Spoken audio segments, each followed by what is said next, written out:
My dad called me crying. How could you do this to your mother and little sister? What are you talking about? I didn't do anything to them. I stepped outside the office confused. You put them in that machine and now they're in the hospital dying. I tried to make sense of what he was saying. He explained through tears that Mom had wanted to use my Tesla Cybertruck for errands. She'd taken my 15-year-old sister Amy along for the drive, put it in self-driving mode like she'd seen me do 100 times. But something had gone wrong, and now they were both in critical condition at Regional Medical Center. I left work immediately and drove to the hospital in my roommate's car. The whole way there, I kept thinking about how I'd shown Mom the self-driving features, how I'd assured her it was safe, how I'd left the keys on the kitchen counter that morning knowing she might need the car. The emergency room was chaotic when I arrived. Dad was pacing in the waiting area looking destroyed. His shirt had blood on it, and his hands were shaking. He grabbed me the moment he saw me and started apologizing for yelling, said he was just scared and didn't know what else to do. A doctor in scrubs approached us with a grim expression. He explained that Mom was in surgery, and it was touch and go. The trauma was extensive, and they were doing everything they could. I asked about the crash details, expecting to hear about another car or a tree or something. There was no collision. Your mother has 3 gunshot wounds. The doctor's words didn't make sense. Gunshot wounds? But you said it was a car accident. Dad's face went pale. The doctor showed us the intake forms. Multiple wounds consistent with small bullets. No signs of vehicular impact. The Tesla was also found parked normally on the side of the road with the doors open and blood on the seats. I asked about Amy, but the doctor looked confused. He checked his tablet and the admission logs. There was no record of a second patient from the scene. No 15-year-old girl admitted with Mom. The paramedics had only brought in 1 victim. She was with her. They went together. Dad was getting frantic now. Hospital security pulled up footage from the ambulance bay. 1 stretcher coming in, just Mom. The paramedics confirmed they'd only found 1 person at the scene. The passenger seat had been empty, except for Mom's purse and some blood. I called Amy's phone right away, but it went straight to voicemail. Dad seemed just as lost too, calling her friends frantically, but nobody had seen her. We were standing there trying to figure out what to do when my phone buzzed. A text from Amy's number, just 2 words that made my blood run cold. Help me. I showed Dad, and we both stared at the screen. Another message came through. A location pin. Some warehouse district on the other side of town. Then a photo that made me want to get sick on the spot. Amy tied to a chair in what looked like an empty room. But behind her on the wall was something that changed everything. Photos of our family, dozens of them. Some recent, some from years ago, all taken from a distance like someone had been watching us. And in the center was a blown-up picture of Dad at a gun range, holding the same gun that based on the bullets shot Mom. The timestamp on this printed-out photo was from this morning. Dad, where were you when Mom got hurt? My voice came out strange. He wouldn't meet my eyes. Started mumbling about errands and losing track of time, but I'd seen that look before. The guilt, the panic, the way he kept rubbing his hands like he was trying to wash something off. You followed them. You saw them in my car, and you followed them. I backed away from him. It wasn't supposed to happen like this. He broke down completely. He admitted he'd been paranoid about Mom leaving him, so he put a tracker on my Tesla months ago. Then he saw her driving somewhere unusual and followed. He found her meeting with someone he didn't recognize, a man. They'd talked in the car for 20 minutes before Dad lost control. I just wanted to scare them, but the gun went off and he couldn't finish. Where's Amy? I grabbed his shoulders. She ran. After the shots, she just ran. I tried to follow, but she disappeared. He was sobbing now. My phone buzzed again. Another text from Amy. This time a video. She was still tied to the chair, but now someone else was in frame. A man I didn't recognize wearing a mask. He held up a sign that made everything clear. You took something from me. Now I'm taking something from you. I stood there staring at the screen until someone touched my shoulder. A man in a wrinkled suit held up a badge showing he was Detective Curtis Shaw.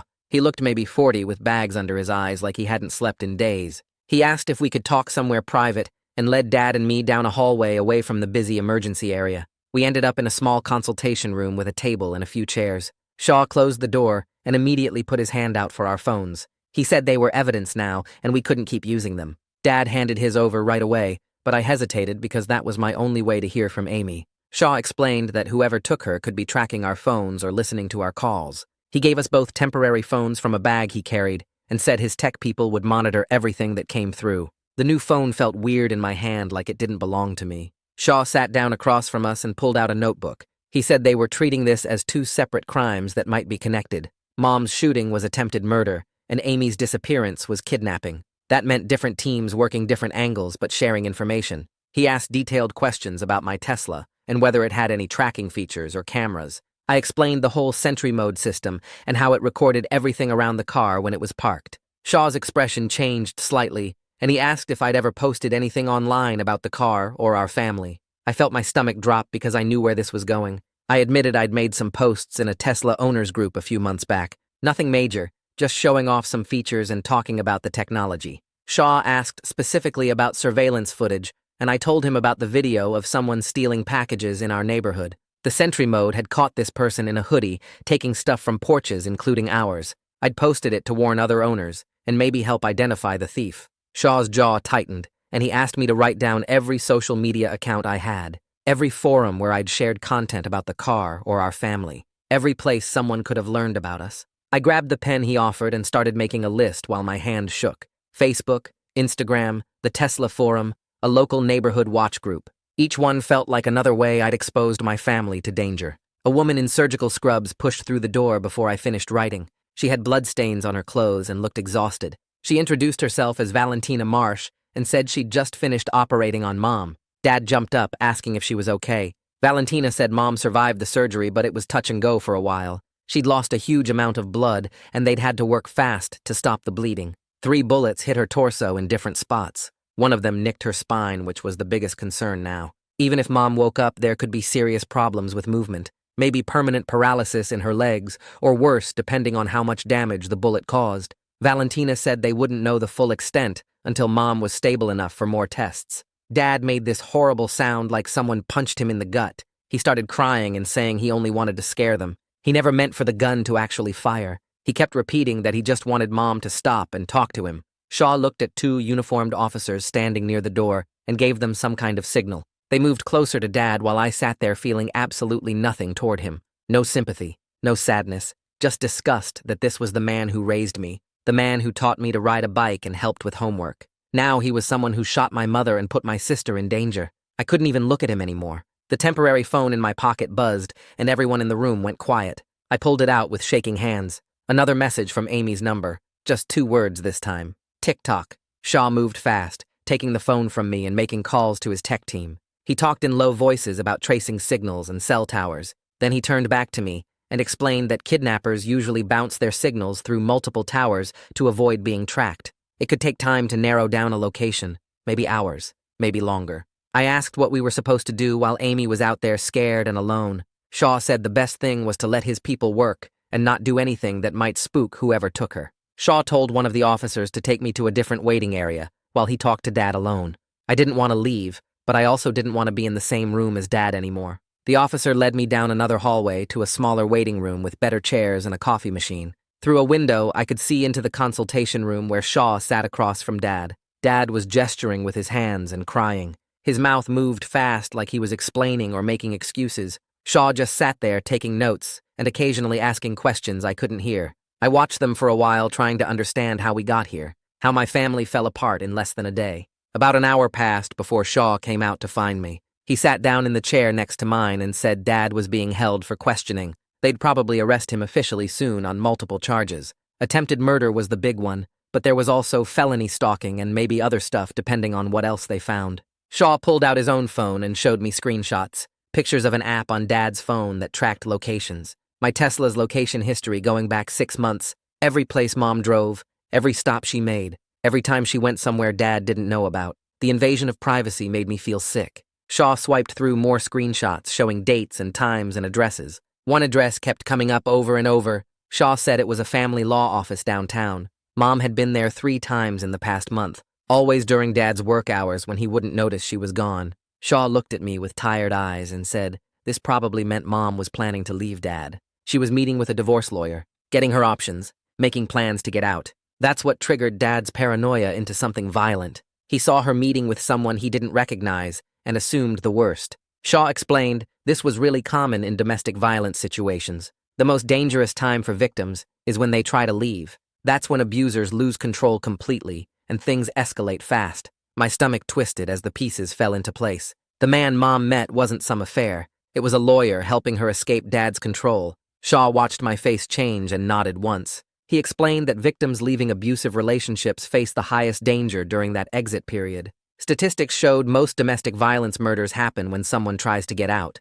That's why police treat these cases with such seriousness. I sat there feeling sick about what Dad had done, about how Mom was just trying to protect herself and Amy, about how his paranoia and rage almost killed her for wanting freedom. A forensics officer walked over carrying a tablet. She handed it to Shaw and said something quiet I couldn't hear. Shaw's expression shifted as he scrolled through whatever was on the screen. He turned the tablet toward me and explained they'd pulled preliminary data from my Tesla's impounded storage system. The Sentry mode had been active during the shooting. Multiple cameras captured everything from different angles. He swiped through several video files showing Dad's car pulling up, showing him getting out with the gun, showing Mom's face through the windshield right before the shots. But then Shaw paused on another clip. A different vehicle had passed by the area slowly about 10 minutes before Dad arrived. Dark sedan, windows tinted, moved like it was watching something. Shaw enlarged the footage and played it again. The sedan rolled past Mom's parked Tesla at maybe 5 miles per hour. No reason for a car to go that slow, unless the driver was looking at something specific. The plates were obscured by some kind of cover or mud, deliberately hidden. I stared at the grainy image trying to recognize anything about the vehicle, the make, the model, anything. But the video quality wasn't clear enough, and I'd never seen that car before. Shaw said this could be connected to the kidnapper, someone who knew exactly where to find Amy after she ran from the shooting scene, someone who'd been watching and waiting for the right moment. My temporary phone buzzed in my pocket. Everyone in the small waiting room went quiet. I pulled it out with hands that wouldn't stop shaking. Another message from Amy's number. This time a video file. I hit play, and Amy's face filled the screen. She was crying. Her voice came through broken and scared. She said she was cold, said she didn't know where she was, said please help her. Then the camera shifted, and a man appeared in frame behind her. He wore a ski mask, and the audio distorted his voice through some kind of filter. The processed sound made everything feel more wrong, more dangerous. He said I had 6 hours to bring Dad to a specific location. The address appeared as text at the bottom of the video. If I didn't show up with Dad, Amy would get hurt worse. The video cut off. Shaw took the phone from me immediately. He was already making calls before I could say anything, talking fast to his tech team about tracing signals and cell towers and data points. Then he ended the call and looked at me with hard eyes. He said absolutely not to any kind of exchange scenario. Bringing Dad to meet a kidnapper was not happening under any circumstances. Shaw explained that negotiating with kidnappers rarely ended well for the victim. Giving in to demands usually made things worse because it proved the family would comply under pressure. That just led to more demands and more danger. He was setting up a command center approach instead. I'd be kept informed about the investigation, but I wouldn't be allowed to make unilateral decisions that could put Amy in more danger. I stood up fast enough that my chair scraped loud against the floor. I told Shaw that Amy was my sister. I couldn't just sit here doing nothing while she was terrified and alone somewhere. Every second that passed was another second she suffered. Shaw's expression didn't change. He said the best thing I could do was provide information and let trained professionals handle tactical responses. Then he asked if I'd noticed anyone following our family recently. Strange cars in our neighborhood. Anything unusual that might help identify who took Amy. I forced myself to think back over the past few months. It was hard to focus with Amy's crying face stuck in my head, but I tried to remember anything odd or out of place. There was a white van that parked on our street several times. It didn't belong to any neighbors, and I'd wondered about it but never thought much of it. Just assumed it was some contractor working on a house nearby. And one night, maybe 3 weeks ago, someone rang our doorbell really late, like 11 at night. I went to answer, but by the time I got to the door, nobody was there. I'd dismissed it as kids pulling pranks. Now it felt different, more sinister. Shaw pulled out a notepad and wrote down everything I said. Then he made another call, and within 10 minutes, a sketch artist arrived. A woman maybe 50 years old with gray hair pulled back. She sat down next to me with a tablet and stylus, started asking questions about the white van. What size was it? Did it have any markings or logos? Were there windows in the back? What color exactly? I did my best to describe what I remembered, but it had just been a white van, generic looking, no special features that stood out. We worked through the details for 20 minutes. The artist created several versions based on my descriptions. Shaw explained that stalkers often conduct surveillance for weeks or months before acting. They build detailed profiles of their targets, learn routines, find vulnerabilities, figure out the best time and place to strike. The door opened, and a woman in business casual clothes walked in. She introduced herself as Gabriela Contreras from the hospital social services. She'd heard about our situation and wanted to check on me, offer resources for trauma counseling and victim support. Her voice was kind but direct, not sugarcoating anything. She sat down across from me and said I was dealing with multiple traumatic events happening all at once. My mother shot and fighting for her life, My sister kidnapped, my father arrested. That was more than anyone should have to process alone. She had information about therapists who specialized in family trauma, support groups for people dealing with violent crimes, financial assistance programs for victims. I nodded along but couldn't really focus on what she was saying. It all felt too distant, too abstract. Amy was out there scared and Mom was upstairs unconscious. Those were the only things that mattered right now. I asked Gabriella about Mom's prognosis. What were we really looking at? She looked at me for a long moment before answering. Then she was honest in a way that hurt to hear. The next 72 hours were critical for determining if there was brain damage from blood loss and shock. Mom had lost so much blood that her brain might have been deprived of oxygen for too long. Even if she survived, there could be permanent problems, memory issues, cognitive difficulties, and the spinal injury meant she'd probably never walk normally again.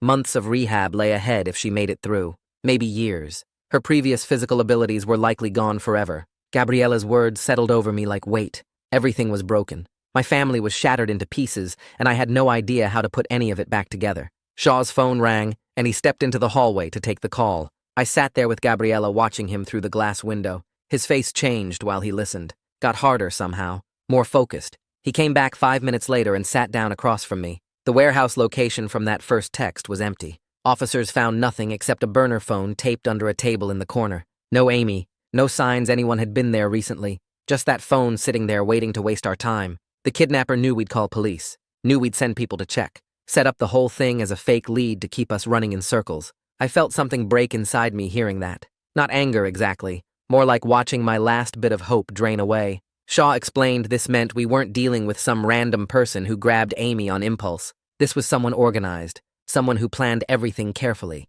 The surveillance photos proved he'd been watching us for weeks or maybe months, learning our routines, figuring out the best way to hurt us. People like that don't make mistakes. They think through every step before they act. Shaw said the careful planning suggested someone with a specific reason to target our family. Not just opportunity, but actual motivation. A grudge he'd been nursing long enough to put together this whole operation. The forensics team processed the burner phone and found partial fingerprints on the battery compartment. Shaw got the results an hour later. The prints didn't match anything in the criminal databases. Not federal, not state, not even local arrest records. Shaw said this probably meant the kidnapper had never been arrested before. No prior record of any kind. Which made identification way harder because we had nothing to compare against. No witnesses saw anything at the warehouse. No cameras in that area. Just the phone and those useless fingerprints that didn't lead anywhere. I asked what we were supposed to do now. Shaw said they'd keep working other angles. Background checks on Dad's contacts. Analysis of the surveillance photos. Trying to trace where the burner phone was purchased. But he was honest that without more information, we were basically stuck waiting for the kidnapper to make contact again. My temporary phone buzzed in my pocket. Another text from Amy's number. This time it was a photo that made me want to throw up. Amy's student ID card, the one she kept in her wallet, sitting on a concrete floor next to a lock of her brown hair. Someone had cut off maybe 3 inches, just to prove he could. Just to show he had physical access to her whenever he wanted. The message underneath said, "Your father took something precious from me. Now you understand loss." I showed Shaw, and he took photos of the screen for evidence. Then he studied the message for a long time. Asked me to read it again. Focus on the exact words. Your father took something precious. Not you, not your family. Specifically my father. Shaw wanted me to think about anyone Dad might have wronged. Business deals gone bad. Personal conflicts. Anything that could create this kind of anger. I explained Dad worked in insurance claims processing. He reviewed accident reports and medical bills, decided whether the company would pay out or deny coverage. Over the years, he'd probably denied hundreds of claims, maybe thousands. People got mad when their requests were rejected. Sometimes they made threats, called the office yelling. A few even showed up in person demanding to talk to supervisors. Shaw pulled out a fresh notepad and started writing down everything I remembered. He asked if Dad ever mentioned specific problems with angry customers, anyone who seemed particularly unstable or made serious threats. I tried to think back through conversations at dinner, Dad complaining about work, but he dealt with angry people constantly, so nothing really stood out as unusual. Shaw said we needed to build a list of Dad's recent denied claims, focus on the past year. Anyone who made threats or filed complaints about the decision. Anyone who seemed obsessed or contacted the company multiple times. He assigned 2 officers to start pulling Dad's work records, contact his employer and get access to the claims database, run background checks on everyone who'd been denied coverage recently. Shaw told me to keep thinking, try to remember any names Dad mentioned, any situations that seemed worse than normal. Anything about customers who scared him or made him uncomfortable enough to talk about it at home. 6 hours went by with nothing new. Officers worked through Dad's records. Shaw coordinated with other departments. Forensics kept processing evidence, but no real leads developed. No breakthroughs that pointed toward Amy's location or the kidnapper's identity. I sat in that consultation room feeling exhausted in a way that went beyond just lack of sleep. Fear does something to your body, makes everything feel heavy, makes it hard to think straight. Gabriella brought me a sandwich and chips from the cafeteria, said I needed to eat something, keep my strength up. I tried a few bites but couldn't swallow, just sat there holding the food while my stomach twisted. Shaw looked exhausted too. He'd been working this case since I first showed him those texts. He brought in a fresh detective to take over for a few hours, guy named Martinez, who Shaw briefed on everything we knew so far. Shaw said he was going to catch 2 hours of sleep in his car, told me to wake him if anything changed. Martinez settled in with the case files and started making calls. A nurse came to tell me they were moving Mom to the ICU. Her condition was stable enough now that she didn't need the trauma unit anymore. They'd set up a room on the 4th floor where she could be monitored long-term. I was allowed a short visit if I wanted. I followed the nurse through hallways that all looked the same. White walls, bright lights, that hospital smell of cleaning products and something else underneath. The ICU was quieter than the emergency department. Darker somehow, even with all the lights. Mom's room was the 3rd door on the left. She looked small in that bed. Tubes running into her arms, machines beeping steadily, wires attached to her chest monitoring her heart, a ventilator breathing for her. I sat in the chair next to the bed and took her hand. It felt cold. I told her we were looking for Amy, that Shaw and his whole team were working on it, that I was going to find her and bring her home safe. I had no idea if any of that was true, no idea if Mom could even hear me, but I said it anyway because I needed to believe it was possible. The nurse came back after 10 minutes and said I needed to let Mom rest. I squeezed her hand one more time and left. Shaw was back when I returned to the consultation room. He looked slightly better, more alert. He had news about cell tower data. Amy's phone had pinged off towers near the Riverfront Warehouse District before it went completely dead. The signal tracked there over about 20 minutes. Then nothing, like someone smashed the phone or pulled the battery. Shaw said police were setting up a search grid. The warehouse district covered maybe 40 blocks, dozens of old buildings, most of them abandoned. Some still had businesses operating. It was going to take time to check every location, but at least they had somewhere to focus their efforts now. I asked how long a search like that would take. Shaw said probably 12 to 16 hours if they did it right. Had to be systematic. Check every building thoroughly. Can't just walk through and glance around. The kidnapper could have Amy hidden anywhere. Basement, upper floor, inside a shipping container. They needed to be careful and complete. I told Shaw I wanted to go to the search area. Needed to do something besides sit in this room waiting. He said that wasn't a good idea. I'd just be in the way. Might even compromise the search if the kidnapper was watching and saw me there. But I kept pushing. Said I'd stay in the car. Wouldn't interfere with anything. Just needed to feel like I was helping somehow. Shaw looked at me for a long moment. Then he agreed, but with strict rules. I rode with him. Stayed in his vehicle at all times. Didn't talk to other officers. Didn't try to search on my own. If he told me to wait somewhere, I waited. No arguments. I agreed to everything. We left the hospital and drove across town toward the river. The neighborhoods changed as we got closer. Nice houses turned into apartments. Apartments turned into warehouses and industrial buildings. Everything looked run down. Broken windows, graffiti covering walls, empty lots filled with trash. Shaw drove slowly through streets where nobody seemed to be around. He pointed out the search perimeter. Officers were working in teams, 2 or 3 people per building, starting at the south end and moving north. We parked near a closed factory. Shaw got out to talk to the search coordinator. I sat in the passenger seat looking at all those buildings, knowing Amy was somewhere in this area, somewhere close, but having no way to find her. Officers moved between buildings with flashlights cutting through the dark spaces. I watched from Shaw's passenger seat as teams of 2 or 3 entered each structure and came back out 10 or 15 minutes later shaking their heads. Shaw sat next to me making notes on a tablet and coordinating with the search teams over his radio. He explained they had to check every floor and every room because rushing through could alert the kidnapper if he was watching from somewhere nearby. I understood the logic, but sitting there doing nothing while Amy was trapped somewhere in this maze of buildings felt wrong. Another team emerged from a warehouse with broken windows and tagged the building as cleared on Shaw's map.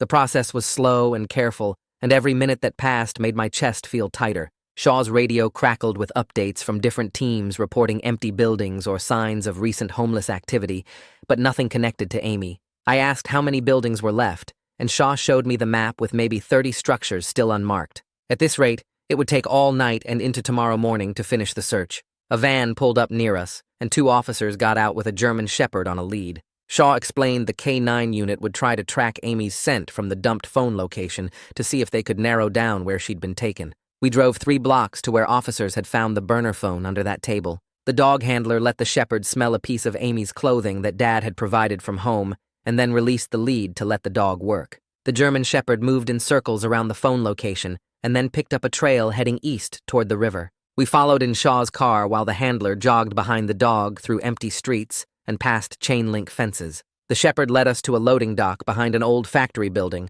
and stopped at a concrete platform. The handler checked the area and pointed out tire marks in the oil-stained pavement that looked recent. Shaw got out and took photos with his phone from multiple angles while I stayed in the car watching. The dog tried to pick up the scent again, but kept circling back to the same spot, like the trail just ended there. Shaw called for a forensics team to analyze the tire marks and see if they could match them to a specific vehicle type. I felt the hope drain out of me as it became clear this was another dead end. Whoever took Amy had parked here and then driven away, taking any trace of her with them. Shaw got back in the car, and we sat there for a few minutes while he made calls to coordinate the evidence collection. I stared at those tire marks, thinking about Amy being loaded into some vehicle and driven to another location we had no way to find. Shaw started the engine and headed back toward the hospital. The search would continue through the night, but we both knew the chances of finding Amy in that warehouse district were dropping fast. The drive back felt longer than the drive out. Streetlights passed overhead, and the city looked normal, like nothing terrible was happening.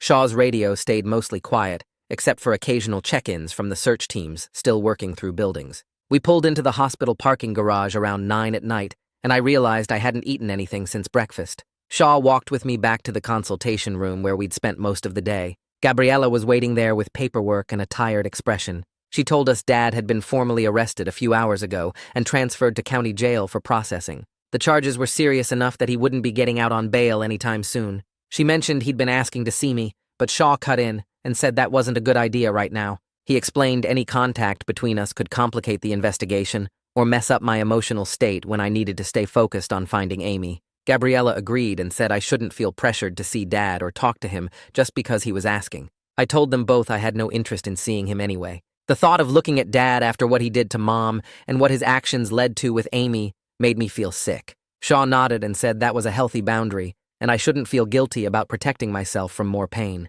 He reminded me that Dad's choices created this whole situation, and I didn't owe him anything right now. Gabriella left to check on something, and Shaw went to get coffee. I sat alone in that room, staring at my temporary phone and hoping for another message that might give us a real lead. Valentina came in wearing fresh scrubs and looking less stressed than earlier. She sat down across from me and pulled up Mom's chart on a tablet. Mom's heart rate and blood pressure were holding steady in the normal range. The surgery repairs were holding, and there was no sign of internal bleeding starting up again. But Mom was still unconscious and not responding to any tests they'd tried. Valentina explained they were watching for brain swelling from the blood loss and infection from the bullet wounds. Those were the two biggest dangers in the next 2 days, besides the spinal injury problems they already knew about. I asked when Mom might wake up, and Valentina said there was no way to predict it. Some patients woke up within hours, and others took days or weeks. They were keeping her sedated partly to let her body heal without the stress of being awake and in pain. I thanked Valentina for the update, and she left to check on other patients. Shaw came back with 2 cups of coffee and handed me one. We sat there drinking coffee that tasted like chemicals and not talking much. My phone buzzed around 11 that night with a new message from Amy's number. The text said the kidnapper wanted the original footage from my Tesla's cameras. Specifically, he wanted the Sentry Mode recordings from months ago, claiming they contained something that belonged to him. Shaw's whole body language changed when he read the message. He leaned forward and asked me exactly what was in that neighborhood video I'd posted online back then. I pulled up my old posts in the Tesla Owners Forum and found the video from about 4 months ago. The footage showed a figure in a dark hoodie moving between houses on our street and taking packages from porches. The person had grabbed a box from our front step, and the camera caught a pretty clear side view of their face for a few seconds. Shaw watched the video 3 times and then asked if I knew whether this led to any police investigation. I told him I'd filed a report and given the video to local cops, but never heard if they caught anyone. Shaw made a call to someone at the station and asked them to pull up old theft reports from our neighborhood around that date. He put the phone on speaker while someone searched their database. A few minutes later, the voice said there was a report matching my video, and a suspect named Ross McKay had been questioned, but released, because they didn't have enough proof he was the person in the footage. Shaw asked for Ross's file and description. The voice read back details about a guy in his early 30s with a scar on his right jaw and previous arrests for theft and breaking and entering. Shaw looked at the video again and zoomed in on the figure's face. There, in the side view, was a visible mark on the right side of his jaw that could definitely be a scar. Shaw thanked whoever was on the phone and hung up. He pulled up Ross McKay's criminal background on his tablet and started reading through pages of information. Ross had a history of small crimes going back to his teens: stealing things, breaking into cars, trespassing. There was also a restraining order from 2 years ago where an ex-girlfriend accused him of following her and showing up at her work repeatedly. Shaw said this pattern fit someone who would do long-term watching and planning of revenge for something they felt was unfair. He made more calls to get Ross's last known address and sent officers to check it out. We waited for almost an hour before Shaw got a call back, saying the address was an apartment that had been empty for about 6 weeks. The landlord let officers inside, and they found equipment for watching people set up in the main room: cameras with long lenses, recording devices, a laptop with files of photos. Shaw asked them to secure the scene and get forensics over there immediately. He told me we'd go look at it ourselves in the morning, but right now, I needed to try to get some rest, because tomorrow was going to be another long day. I barely slept that night on a cot someone brought to the family waiting room. Shaw shook me awake around 6 in the morning and handed me coffee in a paper cup. He drove us across town to the apartment address where Ross had been living until 6 weeks ago. The building was old brick with rusted fire escapes and broken security cameras. The landlord met us in the lobby, a tired-looking woman in her 50s who kept a baseball bat behind her desk. She unlocked Ross's former unit, and we climbed 3 flights of stairs that smelled like cigarettes and old food. The apartment was empty except for equipment bolted to the walls and floor. Cameras with huge lenses pointed toward the windows, recording devices stacked on metal shelves. A laptop sat on a folding table surrounded by printed photos. Shaw's forensics team was already there taking pictures and bagging evidence. I walked to the wall where dozens of photos of my family were taped up in neat rows. Pictures of Mom getting into her car, Dad leaving for work, Amy walking to the school, me driving the Tesla. Some photos went back months based on the seasonal changes visible in the backgrounds. Ross had been watching us since at least early summer. Shaw pointed to a timeline Ross had created on another wall, mapping our daily routines down to 15-minute intervals. Mom's errands, Dad's golf schedule, Amy's soccer practice, my work shifts, everything documented with obsessive detail. I felt my stomach turn looking at how much Ross knew about our lives.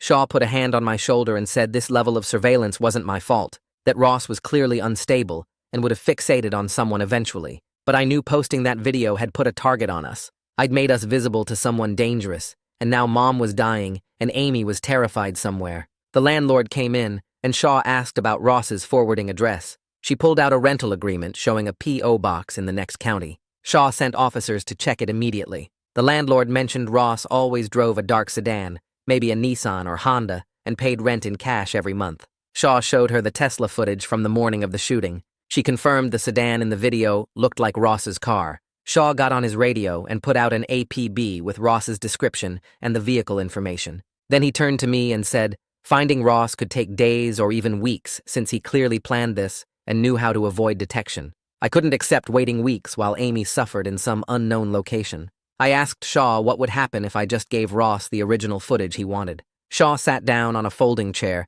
and explained that giving in to kidnapper demands rarely works out, that it usually makes things worse because it proves the victim will cooperate under pressure, which encourages more demands. He said kidnappers who get what they want often escalate anyway, because they've already crossed major lines and know they're facing serious prison time regardless. I understood the logic but couldn't stand the idea of Amy being hurt while we followed proper procedure. Shaw could see I was struggling and suggested a compromise. His tech team could create a fake USB drive with edited footage that looked authentic but removed identifying details of Ross's face. They'd build in metadata that would pass basic inspection and buy us time to keep searching. I agreed immediately. Shaw made calls, and within an hour, 3 people showed up with laptops and equipment. They set up in a conference room at the police station and started working on the decoy drive. I sat there watching them manipulate video files and create fake timestamps while officers came and went with updates on the search. None of the updates were helpful. The P.O. box address was abandoned. Ross's car hadn't pinged any traffic cameras in weeks. His phone was off or destroyed. Shaw warned me this could take a long time, and I needed to prepare myself for a difficult wait. The tech team worked through the entire night building the fake drive. I dozed in a chair and woke up every time someone spoke. By morning, They had something that looked convincing enough to pass a quick review. Shaw examined it himself and said it should work as long as Ross didn't have time to analyze it carefully. A nurse called my temporary phone around 7 to say I could visit Mom in the ICU. Shaw drove me to the hospital and waited in the family area while I went back to Mom's room. She looked exactly the same as yesterday. Tubes and wires everywhere. Machines beeping steadily. Valentina came in while I was standing there and checked Mom's charts. She said they were reducing the sedation medication slightly to test for brain responses. I asked what that meant, and she explained they needed to see if Mom could breathe on her own and respond to stimuli. But she warned me not to expect anything dramatic like in movies where people suddenly wake up and talk. Real recovery from this kind of trauma took time and happened in tiny steps. I thanked her and sat with Mom for 20 minutes before Shaw texted that we needed to go. Ross had sent another message with a location for the drop.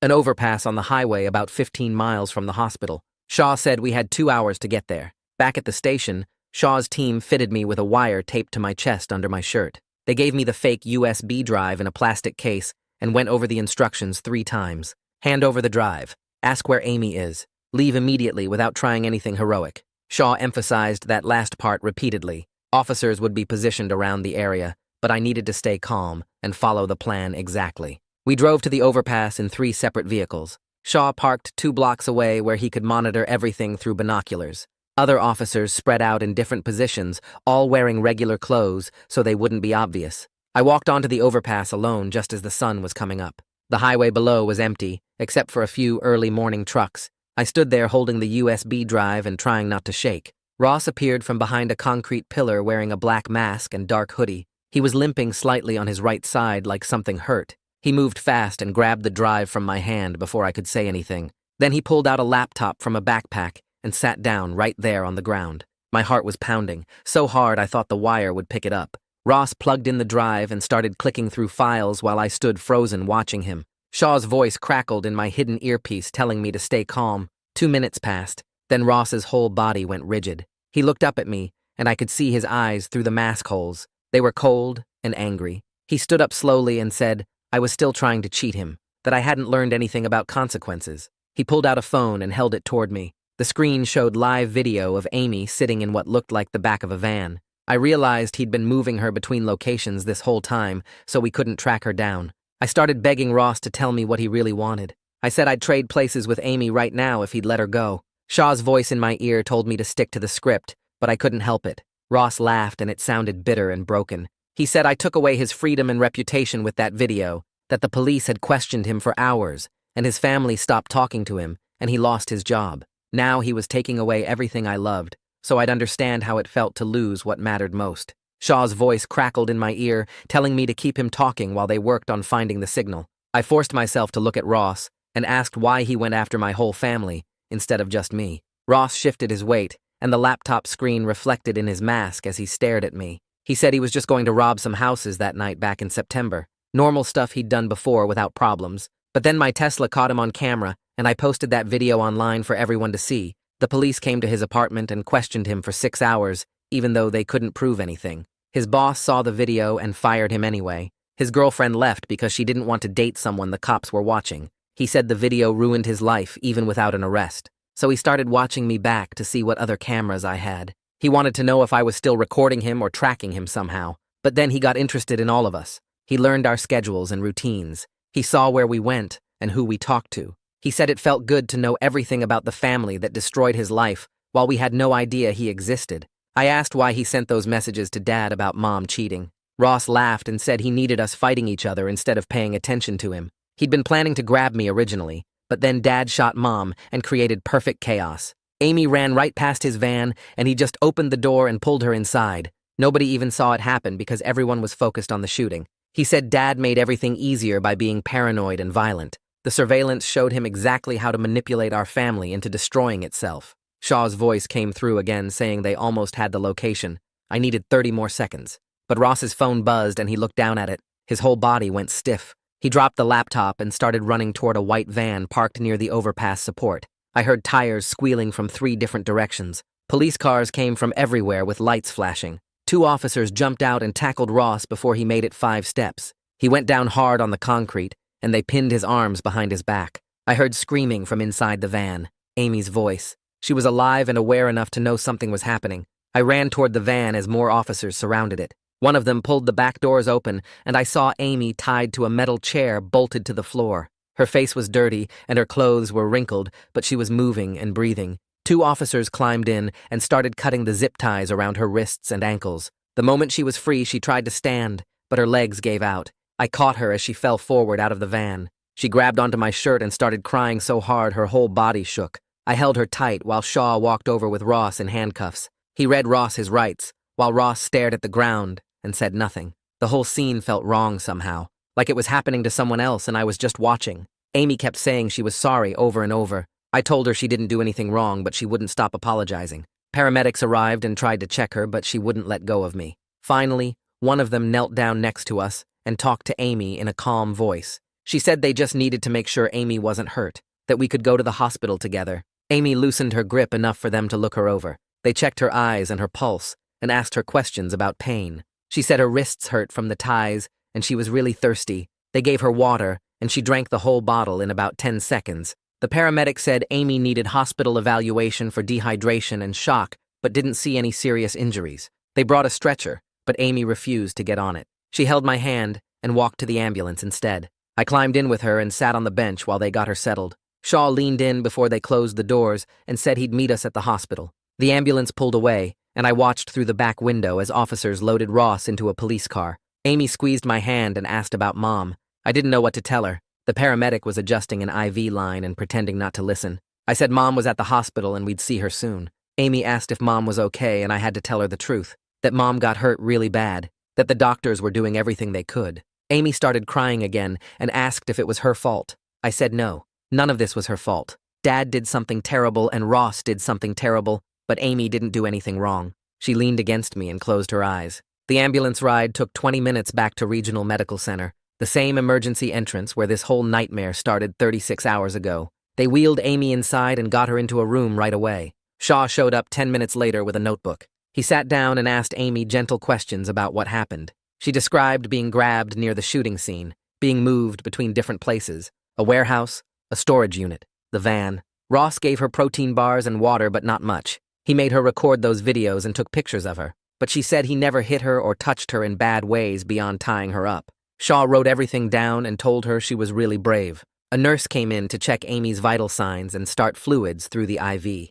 Gabriella arrived about an hour later. She hugged me first, and then sat next to Amy's bed. She explained that Amy would need therapy to deal with everything that happened, the kidnapping and seeing Mom get shot, that this kind of trauma needed professional help to process. Amy asked when she could see Mom. I had to explain that Mom was in the ICU and still unconscious, that her condition was critical and we didn't know yet if she'd be okay. Amy cried harder and Gabriella held her hand. She said it was normal to feel scared and confused, that we'd get through this together with the right support. Shaw came back in and told me Ross was charged with kidnapping and extortion and stalking, plus a bunch of other crimes I didn't understand.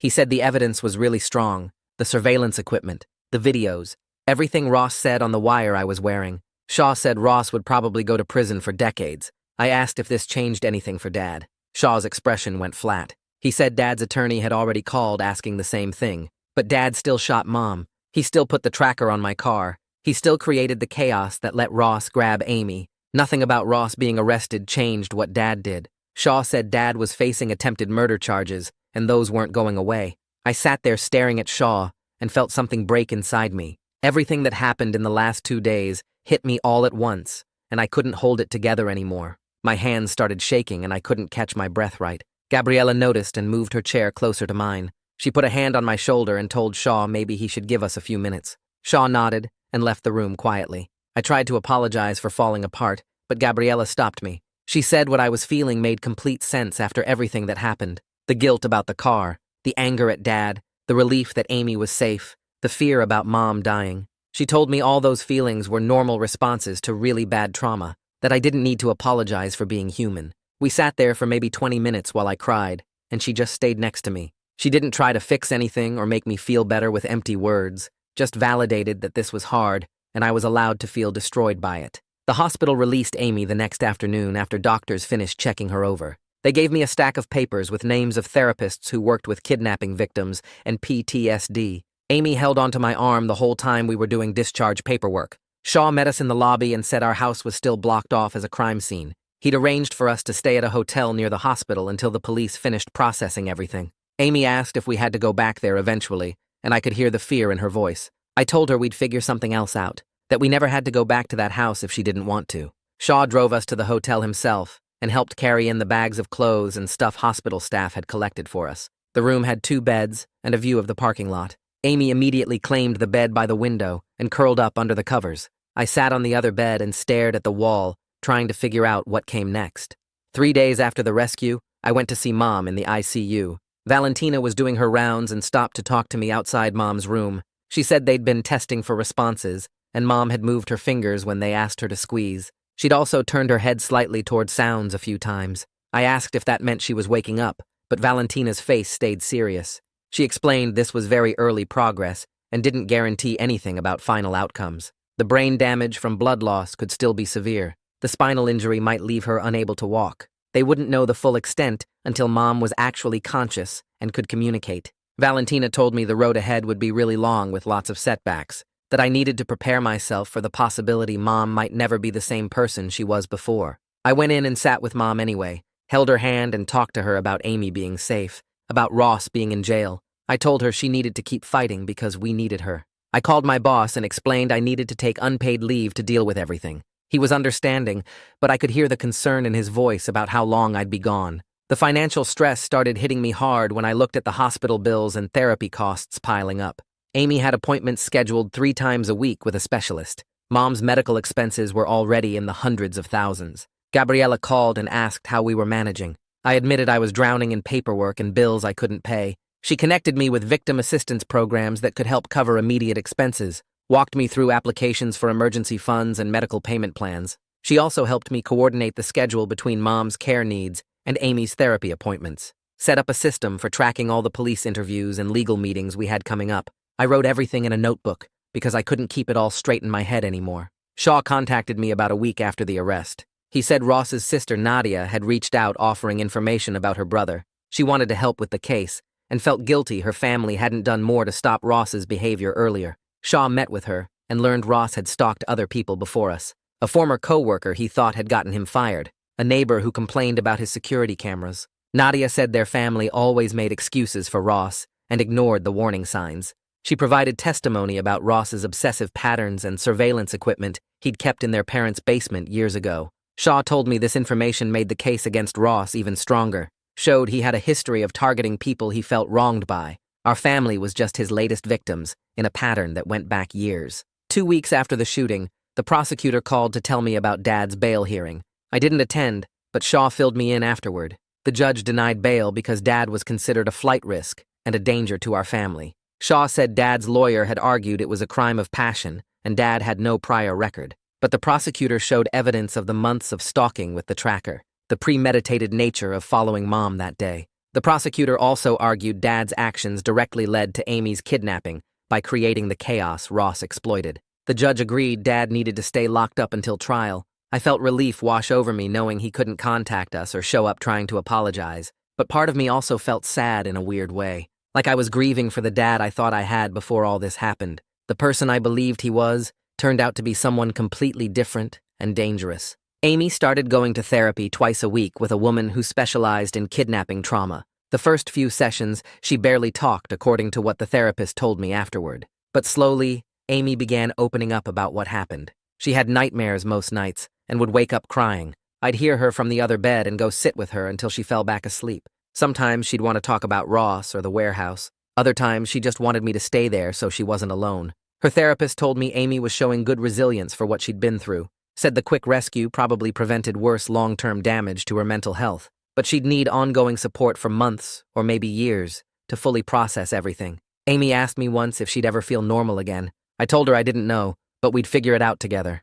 3 weeks after the shooting, a nurse called me early in the morning. She said Mom had opened her eyes and was responding to questions. I grabbed Amy and we rushed to the hospital still in our pajamas. Valentina met us outside the ICU and warned us before we went in. Mom had partial paralysis on her left side. Her speech was limited to short words and gestures, but her brain function seemed okay, and she recognized people. We went in, and Mom's eyes tracked us as we approached her bed. She tried to smile, but only half her face moved. Amy started crying and held Mom's right hand. Mom squeezed back and tears ran down her face, too. She managed to say our names even though the words came out slurred. I told her we were okay, and she was going to be okay, too. Mom shook her head slightly, like she understood things would be different now. Valentina explained Mom would need months of rehab to regain whatever function was possible. Physical therapy for the paralysis, speech therapy for communication. But she was alive and aware, and that was more than we'd hoped for during those first terrible days. Life became a constant cycle of coordinating schedules and appointments.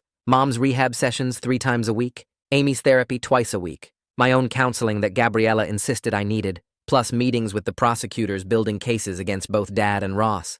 I kept everything organized in my notebook, but some days I felt like I was barely holding it together. The financial stress was still crushing even with the assistance programs. The hotel was temporary, and we'd need to find a real place to live soon. Amy was missing school and would need to figure out how to catch up or maybe transfer somewhere new. But we were all alive. Mom was getting stronger even if she'd never fully recover. Amy was talking about her trauma instead of holding it inside. I was learning to process my own guilt and anger with professional help. The prosecutors said both cases looked strong and justice would probably happen eventually. Everything was exhausting and complicated and hard, but it was also progress towards something better than those first hours in the hospital when I thought I'd lost everyone. So yeah, that's how it all went down. Nothing fancy, no big production, just me talking to you. Thanks for hanging out. It honestly feels like catching up with a friend. Come back whenever you feel like it.